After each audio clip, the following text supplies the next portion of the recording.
সত্যই যে আমরা বলি ফেসবুকে এত বেশি ছবি দিয়েন না ভাই, ছবি তুলেন না, ছবি তুলেন না, বারবার যে বলি নিষেধ করি।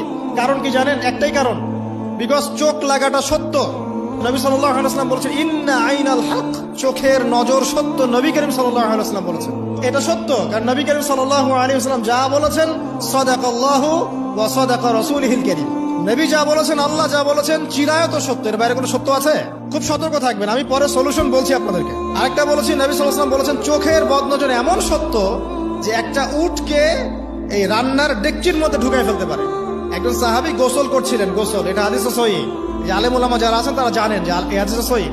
একজন সাহাবী গোসল করছেন, তার গায়ের চামড়াটা খুব সুন্দর ছিল, একদম স্কিনটা অনেক সুন্দর থাকে না এমন কিছু মানুষ? আচ্ছা, এখন আরেকজন সাহাবী এই গোসল দেখছেন দূর থেকে, দেখে বলছেন যে কি চমৎকার তার শরীরের রংটা, যেন কুমারী নারীর মতো, অনেকটা এমন একটা কথা তিনি বলেছিলেন। সাথে সাথে এই সাহাবী অজ্ঞান হয়ে পড়ে গেছে। কোন সাহাবী? যিনি গোসল করছিলেন।